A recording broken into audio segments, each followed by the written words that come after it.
अपि प्राज्यं राज्यं तृणमिव परित्यज्य सहसा विलोलद्वानीरं तव जननि तीरं श्रितवतां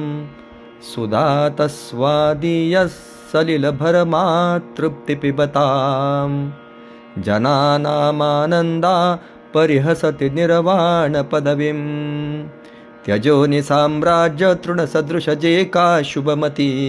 तुझ्या तीरी येता वलिललित नीरात वसती सुदेवूनी स्वादू सलिल पिऊनी तृप्त जनजे तयांच्या आनंदे गुणरहित मोक्षासी हसिजे. हे आई, मोठमोठे सार्वभौम राजे चतुस्समुद्र वलयांकित पृथ्वीचं राज्यही तृणवत तुच्छ मानून त्याचा त्याग करून ज्यावर वेतवृक्षांची निबड छाया पडली आहे अशा तुझ्याच तीराचा आश्रय करतात आणि अमृतापेक्षाही मधुर अशा तुझ्या उदकाचं सेवन करतात. त्यापासून जो त्यांना आनंद होतो